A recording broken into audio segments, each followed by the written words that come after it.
Ito hong isang election lawyer may nagpaalala sa publiko hinggil sa mga COMELEC checkpoints at gun ban. Routinary and non-intrusive search naman ang dapat lamang ipatupad sa mga motorista. Alamin natin ang buong detalye ng balitang yang tinutukan ni Bombo Isa Cotoner.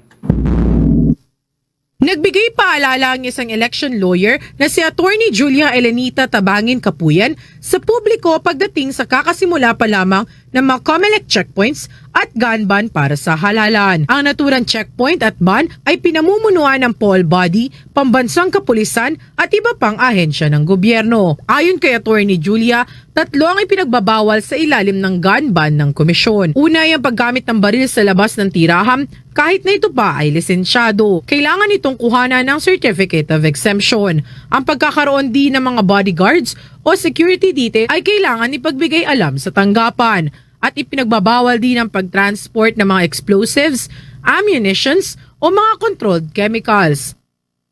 Anya, ito ay maaari itong magamit sa ibang pakay o sa mga election-related violence. Sa kasalukuyan, 2 ang kakaharapin ng sinumang lumabag dito, election offense at batas pagdating sa mga firearms. Kaugnay pa nito, binigyan din niya na dapat tandaan ng mga motorista na visual search lamang ang maaaring gawin sa kanila sa mga inspeksyon sa COMELEC checkpoints. Ito ang routinary at non-intrusive search o ibig sabihin ay kailangan lamang buksan ang ilaw ng kanilang mga sasakyan at ibaba ang bintana. It must be search of moving vehicle, plain view.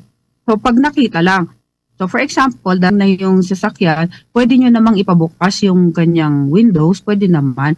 Tapos tingnan nyo kung ano yung nandun sa loob. Yun lamang po, hanggang dyan lang.